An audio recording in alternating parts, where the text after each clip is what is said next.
And it'll also help with vaccinations and some of the more traditional aspects of public health.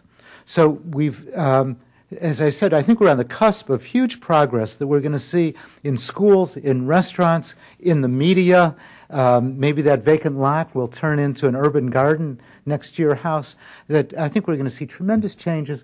But to fully capitalize, we all have to be involved. We have to work with state government, local governments, talk to our kids, talk to our parents, do whatever we can on this issue as well as others. This obviously isn't the only issue, but we can really move towards a more humane food system, humane to people, humane to animals, a localized food system, one that has more power locally, takes some power away from some of the big companies. And we will live, I guarantee you, longer, healthier, happier lives. And thank you very much for this opportunity to speak here.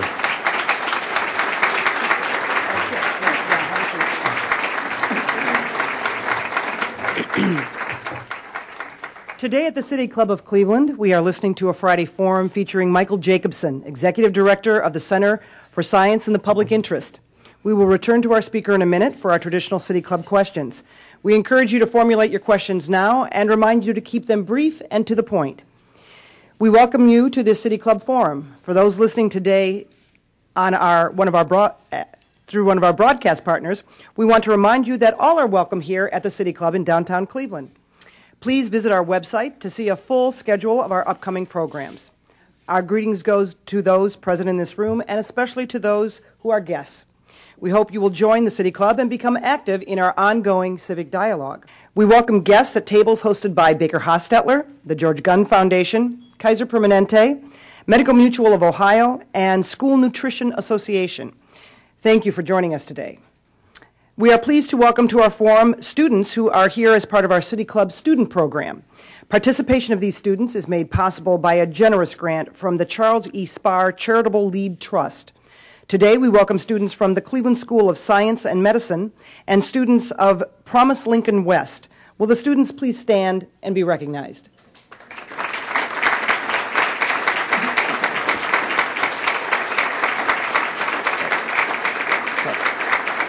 Now we would like to return to our speaker for our traditional City Club question and answer period. We welcome questions from everyone, including guests. Holding the microphones today are City Club Special Projects Coordinator Lauren Sable and PR and Programs Manager Carrie Miller. So let's have our first question, please.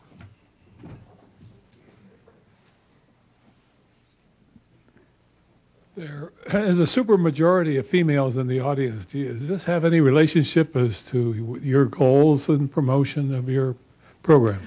Well, I think women have been so much more interested in nutrition than men over the years, partly because they're more nurturing. They've done most of the shopping. But I think there's been a real change where sometimes when I go to a grocery store, a majority of the shoppers are men. And my family actually has a tradition, my wife's family has a tradition of the women marry men who can cook, so they don't have to, and they get that from their mother.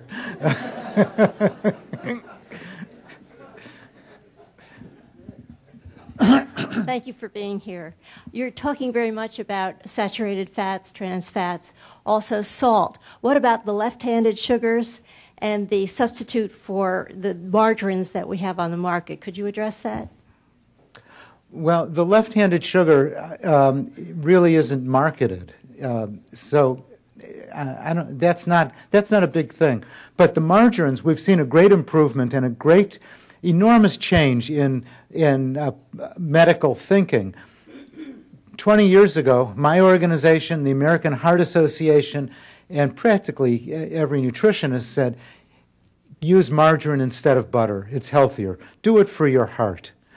Little did we know in 1989 that margarine was a major source of trans fat from the partially hydrogenated oil. Partially hydrogenated oil is kind of like, it's a fake lard. You take vegetable oil, you treat it with hydrogen, and that solidifies it. And when that happens, that creates trans fat that promotes heart disease. Fortunately, in the last 10 years, the margarine industry has done an amazing job of getting rid of the trans fat.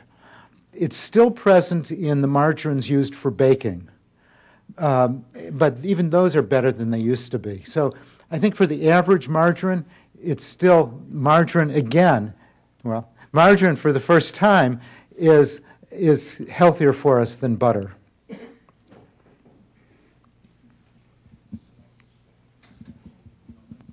My name is Michelle Abernathy from the Cleveland School of Science and Medicine, and I want to know how does food dye affect your behavior?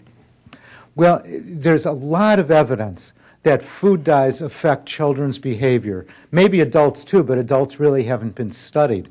Food dyes trigger hyperactivity, tantrums sometimes in little kids, makes it hard for kids to focus on schoolwork, say. It's not the only cause of hyperactivity or ADHD, but is one of the only, maybe the only cause that can be dealt with in a public health manner. The British government told the food industry to get rid of food dyes by last December. If you go to a McDonald's in Britain, their strawberry sundaes are red and they get the color from strawberries. In the United States, there are strawberries in McDonald's strawberry sundae, but the sundaes get color also from red dye number 40. There's dyes in pickles, there's candies, sugary breakfast cereals, frostings. And it would be an easy thing to solve. And we've asked the government to ban food dyes. There's no sense in adding this kind of a neurotoxin to our food supply. It's crazy. And Europe passed a law. Almost all foods that are dyed will have to have a warning notice saying may contribute to hyperactivity. And that warning kicks into effect on July 20th. That's a death knell for almost all dyes in the European Union. Are there negative effects from sugarless pop and sugarless candy? Well, most sugarless products, most artificially sweetened products are sweetened with saccharin, aspartame, asulfame K, and sucralose, Splenda.